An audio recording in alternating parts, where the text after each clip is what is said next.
สบายดีมุมเพื่อนไอพี่เนาะมื้อนี้เฮามาสืบต่อบทเรียนเกี่ยวกับ Google Workspace เนาะหรือว่าสุดซีรีส์ของ Google ทั้งหมดเลยเนาะสุดซีรีส์เนาะเฮามาเบิ่งนํกันเลยเนาะเกี่ยวกับการนำใช้ Google โอเคสำหรับมื้อนี้แม่นคิวของปึ๊บ Google Doc เนาะนี่ Google Doc ก็คือเอกสารเนาะตัวนี้ก่อนอื่นเบิดก็ต้องแมนเฮาต้องเปิดเบราว์เซอร์ขึ้นมาเนาะเปิดเบราว์เซอร์ Google Chrome ของเฮาขึ้นมาถ้าว่าผู้ใดยังบ่ทันได้เบิ่งคลิปทำอิฐเนาะก็เข้าไปเบิ่งตื่มได้เนาะในการตั้งค่าในการนำใช้ในการเริ่มต้นของ Google Chrome เนาะแล้วเฮาก็เข้า user ของเฮาแล้วเลื่อนใส่ปึ๊บนี่เนาะแอปตัวนี้ก็ได้เนาะหรือว่าเป็น Gmail ก็ได้เลือกใส่ได้เลยปึ๊บอันนี้แมน Google Search Engine เนาะสามารถค้นหาได้ทุกอย่างตัวนี้ก็มีเนาะอยู่ในบทที่ผ่านๆมาก็สามารถเบิ่งได้ตัวนี้เราต้องเข้า Gmail ของเราก่อนเนาะ Gmail ของเราวิธีตั้ง Gmail ก็ได้เฮ็ดให้เรียบร้อยแล้วเนาะกลับไปเบิ่งที่บทที่2เนาะตัวนั้นเป็นการตั้ง Gmail แล้วมื้อนี้เรามาเบิ่งตัวนำใช้ Google Doc เนาะโอเคไปที่ Gmail เนาะเลือกใช้ได้เลยเนาะคันเฮามีหลายเฮาก็สะดวกในการนำใช้เนาะโดยตั้งไว้จาก 4-5 เมลพุ่นเลยเนาะก็ดีเนาะ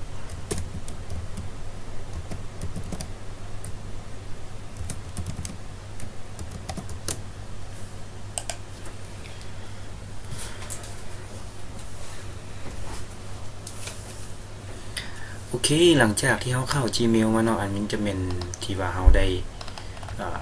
ลงทะเบียนอีหยังต่างๆเนาะตัวนี้เป็น Gmail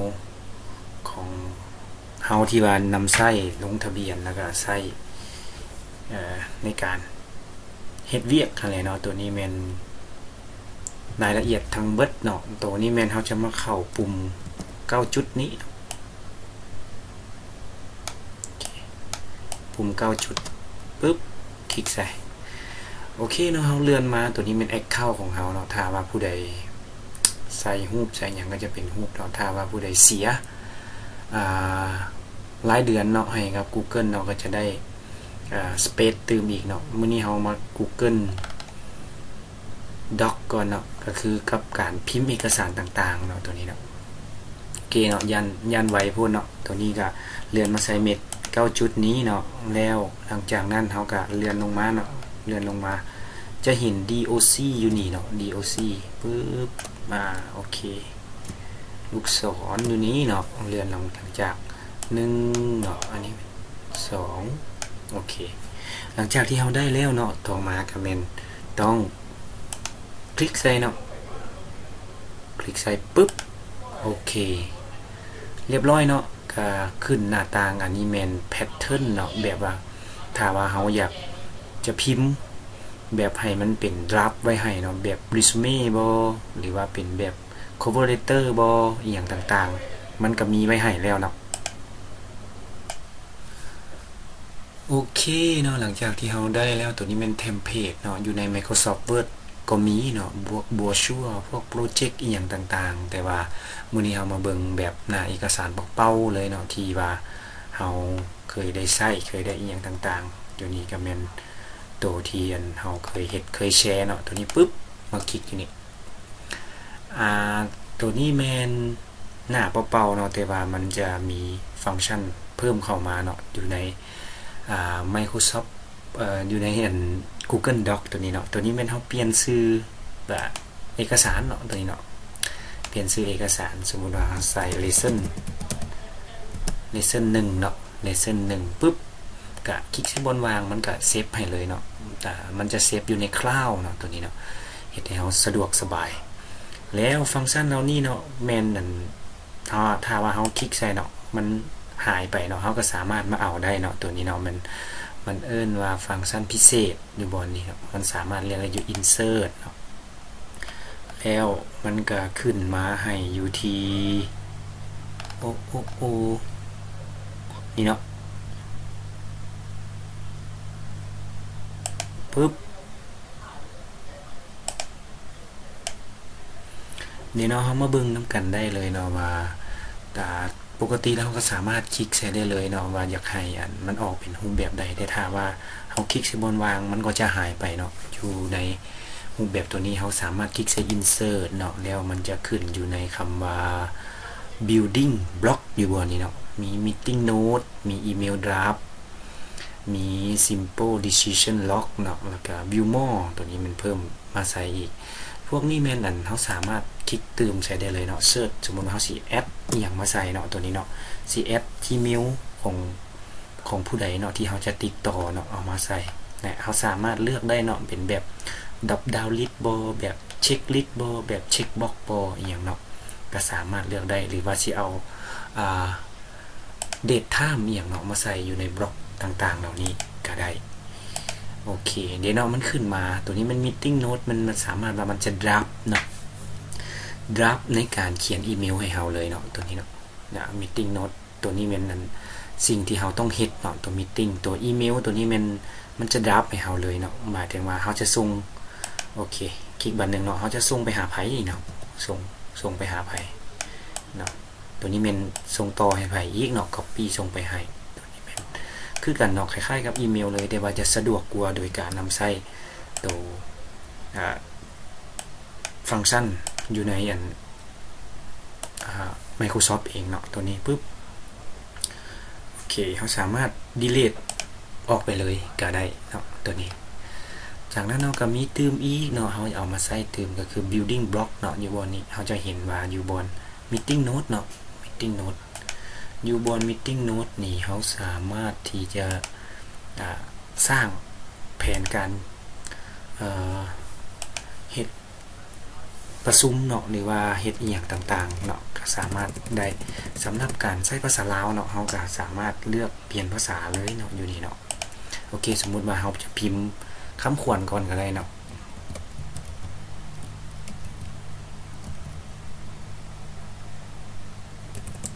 สาธารณะ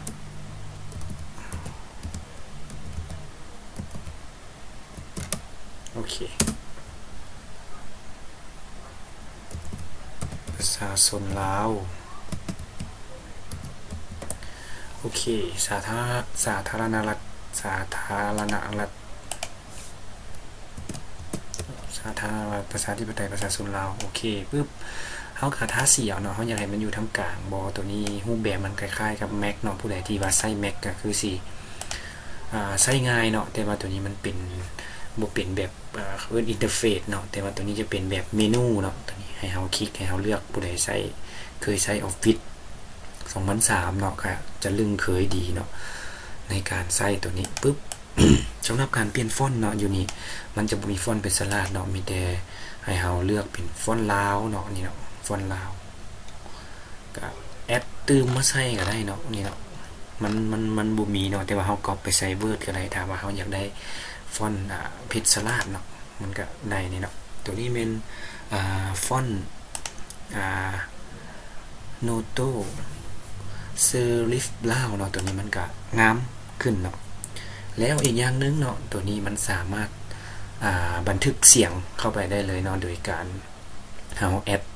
เสียงเข้าไปเลยถ้าว่าเฮาบ่อยากพิมพ์สาธารณรัฐประชาธิปไตยประชาชนลาวบัดนี้เฮาก็สามารถ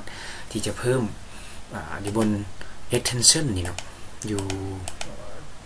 ทูลนี่เนาะคือกันอยู่ทูลคือกันแล้วจากนั้นมาเลื่อนใส่โอเคที่นึงมันคลิกใส่ทูลนี่เนาะปึ๊บเลื่อนมาใส่คำว่า voice typingอยู่นี่เนาะ voice typing สามารถกด Control Shift แล้วก็ S ได้เนาะกด Control Shift แล้วก็ S ได้ปึ๊บคลิกใส่เฮาก็สามารถ typing ได้เลยเนาะสามารถเบ้าเฮ็ดให้มันพิมพ์ให้ได้เลยนั่นก็คือเฮามาคลิกใส่อยู่บนภาษานี่เนาะสมมุติเฮาสิเฮ็ดเป็นภาษาลาวก็เลือกเป็นภาษาลาวเลือกเป็นภาษาอังกฤษกับภาษาอังกฤษสามารถนำใช้ได้เลยเนาะโอเคภาษาลาวอยู่นี่ปึ๊บบัดนี้เฮาก็สาธารณรัฐประชาธิปไตยประชาชนลาวบัดนี้ก็ให้มันพิมพ์ให้เลยเนาะโดยการเอายับเข้าไปใกล้ๆลำโพงโน้ตบุ๊กของเฮาเนี่ยเนาะเพื่อให้มันจะพิมพ์ให้เฮาโอเคอนุญาตเนาะปึ๊บสันติภาพเอกราชประชาธิปไตยเอกภาพวัฒนถาวรปึ๊บ ยังเป็นภาษาไทยอยู่เนาะตัวนี้เนาะเป็นภาษาไทยอยู่ปุ๊บมันเป็นภาษาลาวก็ได้เนาะตัวเป็นน้ำเลือกฟอนต์บ่เนาะโอเคร้องใหม่เนาะภาษาลาวเลือกภาษาลาวปุ๊บโอเคพี่มีบัตรหนึ่งเนาะ35 เอกราชประชาธิปไตยโอ้เดเรียบร้อยแล้วเนาะโอเคเอกภาพ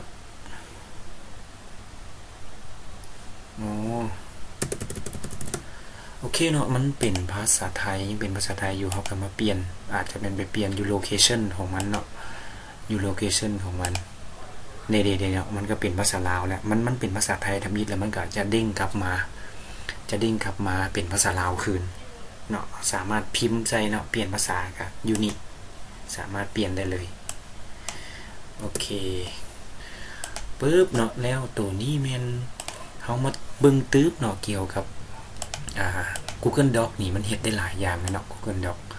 มันเฮ็ดได้หลายอย่างแล้วเฮาสมมุติว่าเฮาอยากจะเฮ็ดเป็นแดชบอร์ดอันนึงเนาะโดยที่บ่มีขอบเขตเนาะเฮ็ดเป็นแดชบอร์ดตัวนี้บ่ให้มันมีขอบเขตเนาะก็คือเฮาให้ไผสามารถมาพิมพ์ใส่บนใดก็ได้เนาะที่ว่าเฮาต้องการคลิกใส่ก็สามารถพิมพ์ใส่หันได้ตัวนี้ยังเป็นหน้าเอกสาร A4 นึงซื่อแต่ว่าเฮาสิเป็นแดชบอร์ดเนาะกับค่ายเป็นกระดาษใหญ่ๆอันนึงเนาะเฮาก็มาสืบต่อโดยการมาที่ตั้งค่าเนาะตั้งค่าอยู่บนนี้ก็คือมาสืบต่อก็คือเราอยากให้มันมีขอบมีเนาะให้มันบ่มีขีดจำกัดเลยเนาะในการเทคเอกสารนี้ก็คือเข้าที่ไฟล์เนาะเข้าที่ไฟล์นี้เนาะปึ๊บแล้วมาเลื่อนใส่คำว่า page setup ปึ๊บโอเคpage setup ปึ๊บไฟล์ page setup โอเคปึ๊บหลังจากนั้นเนาะมันจะขึ้นมา page setup เนาะตัวนี้เราสามารถตั้งหน้าที่ได้เนาะสิเป็นแบบแนวเบื้องหน้าตั้งบ่หรือว่าหน้าบันขวางหน้านอนเนาะขนาดนี้เนาะสิเป็นตัว AC บ่หรือว่าเป็นขนาดใดเนาะก็เป็นท็อปทั้งเทิงเนาะตัวนี้จะเป็นนิ้วเนาะตัวนี้เนาะมันจะต่างจากเซนติเมตรบ้านเฮาหน่อยนึงเนาะก็มีแต่เฮาปรับเอาเนาะก็เอาก็ได้เพจคัลเลอร์เนาะสามารถเลือกเอาได้แต่ว่าตัวนี้มันสำคัญนะเป็นเพจเลสเนาะเพจเลสตัวนี้ปึ๊บหมายถึงว่ามันจะบ่มีจำกัดแล้วเนาะมันจะเป็นแดชบอร์ดหนึ่งเลยเนาะแต่กี้มันมี Google Dashboard Google Board เนาะวันนี้ก็เลยทัดออกไปเลยเนาะแล้วมาเป็นpageless ตัวนี้เลยก็คือว่าบ่มีจำกัดในการพิมพ์เอกสารเนาะสิพิมพ์ใส่สิอีหยังใส่แบบผู้ใดสิเฮ็ดจังไดเนาะก็ถือว่าสามารถพิมพ์ได้เลยเนาะสิเอารูปเข้าบ่หรือว่าสิเอาอันตัวใดเนาะก็แม่นเฮาสามารถสร้างได้เลยนี่เนาะ insert บ่หรือว่าสิเอาอัปโหลดรูปเข้ามาบ่จากคอมพิวเตอร์บ่หรือว่ารูปจากใส่เนาะปึ๊บเอามามันเป็นต้องเฮ็ดเป็น PNG ก่อนนะตัวนี้เนาะนี่เนาะมันสิใหญ่ปานใดเนาะนี่เห็นบ่ตัวนี้ขนาดแบบว่าบ่มีจำกัดเลยเนาะในการพิมพ์ในการหยังสิให้ทุกคนสามารถประกอบคำคิดคำเห็นอยู่ในบอร์ดอันเดียวนี้ได้เลยโอเคตกลงเนาะ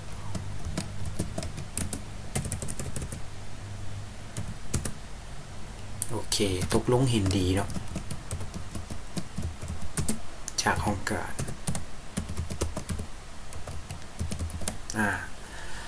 ตัวนี้เนาะ page list ตัวนี้เนาะก็คือแบบมันจะเฮ็ดให้เราสามารถพิมพ์ร่วมกันเฮ็ดเวียกร่วมกันได้อยู่ในบอร์ดนึงเป็นการ brainstorm เนาะคันสิว่าเนาะภาษาอังกฤษระดมความคิดเนาะ brainstorm เนาะหรือว่าระดมความคิด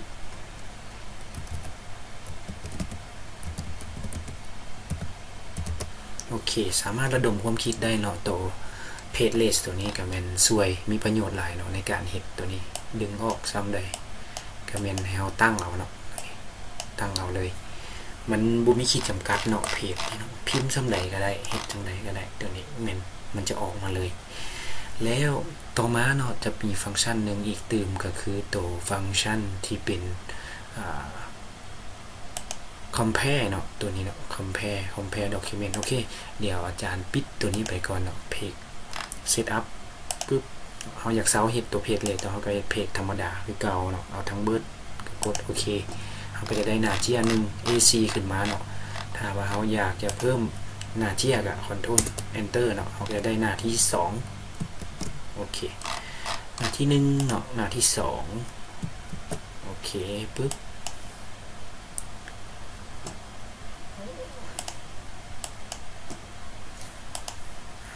เลือกใส่ได้เลยเนาะโอเคเด้หน้าที่1หน้าที่2วันนี้ตัวเมนเขาอยากจะแชร์เนาะอยากจะแชร์ก็คือให้แต่ละคนเนาะแต่ละคนมาสามารถมาพิมพ์เอกสารนี้ได้น้ำกันเนาะทุกคนสามารถจะมีมูบอจะใช้ทางอีเมลทาง WhatsApp หรือว่าทาง Messenger อย่างก็ได้เนาะทุกคนสามารถเข้ามาพิมพ์ในหน้าเดียวกันนี่ตกลงเห็นดีก็คือว่าสามารถพิมพ์เอกสารนี้ออกไปได้เนาะมันจะเฮ็ดให้เฮาสวยประหยัดเจี้ยสวยประหยัดหน้าที่ในการเสียทรัพยากรต่างๆของบทเรียนของเฮาได้โดยการคลิกอยู่บนแช่นี่เนาะปึ๊บคลิกอยู่บนแช่นี่ปึ๊บแล้วเฮามาเลือกว่าเฮาสิส่งให้ไผเนาะส่งให้ไผโดยอยู่บนนี่เนาะมันมี listing นี่เนาะก็คือเฮาต้องการให้เขานี่ทุกคนนี่ได้บ่เนาะได้เอกสารตัวนี้ตัวนี้ที่2มานี่ละแม่นว่า viewer นี่แม่นให้เขาเบิ่งซื่อๆเนาะตัวนี้เอามาคลิกใส่เนาะถ้าว่าไม่หยังนี่เนาะคอมเมนต์เนาะให้เขาเจ้าแนะนำซื่อหรือว่า edit เนาะแปลงอีหยังได้แบบเดียวกับเฮาเลยสามารถพิมพ์ได้อีหยังเนาะก็มาเลือกให้เปลี่ยนเป็นสถานะเหล่านี้แล้วเฮาก็พิมพ์เมลเขาใส่เนาะนี่เนาะสมมุติว่าพิมพ์เมลใส่โอเคพิมพ์เมลใส่หรือบ่อยากพิมพ์เมลเนาะก็คือไป copy เนาะตัวนี้สมมุติเขาก็บอกว่าหัวหน้าเนาะช่วยแปลงเอกสารด้วยเนาะ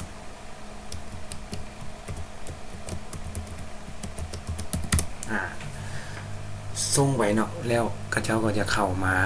อีเมลนี้แล้วก็เฮ็ดให้เฮาสามารถพิมพ์แชร์นำกันได้เลยหรือจะ copy link นี้เนาะ copy link ตัวนี้แล้วเอาไปใส่ WhatsApp แล้ว pass ใส่ WhatsApp เนาะโอเคปึ๊บเข้าไปที่เปิดหน้าต่างใหม่เนาะเปิดหน้าต่างแล้วพิมพ์ใส่คำว่า WhatsApp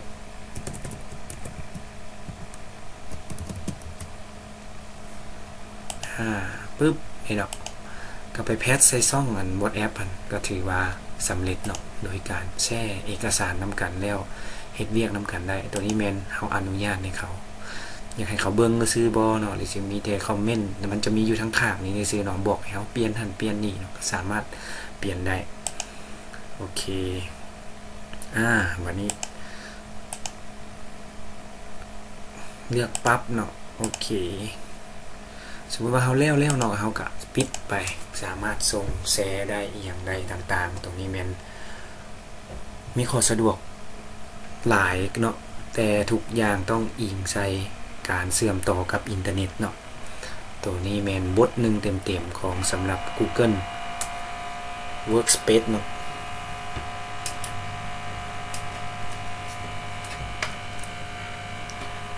โอเค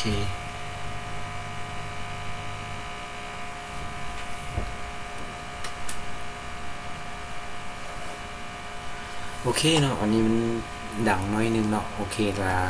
จังคิดว่าตัวนี้ก็ถือว่าได้ความรู้และได้อย่างสมควรเนาะมีแต่ว่าผู้ใดสนใจเนาะหรือว่าอยากจะติดตามต่อเนาะก็แม่นเฮาจะมีต่อไปเรื่อยๆเนาะอยู่ใน Google นี้เนาะทั้งปรับทั้งแต่งอยู่นี่ต่อไปอาจจะเป็น Google Sheet Google Slide เนาะแล้วก็ตัวนี้เป็น Google Form เนาะแล้วก็ยับไปเรื่อยๆทั้งเบิดนี่เนาะเฮาเสร็จเป็นสุดซีรีส์ของGoogle เลยเนาะถ้าว่าคลิปนี้มีประโยชน์เนาะก็ขอให้กดไลค์กดแชร์แล้วก็ฝากติดตามช่องของอาจารย์เนาะเกี่ยวกับการเรียนด้านคอมพิวเตอร์และก็การนำใช้ AI ต่างๆเนาะอยู่ในช่องของ YouTube สำหรับมื้อนี้ขอขอบใจเนาะ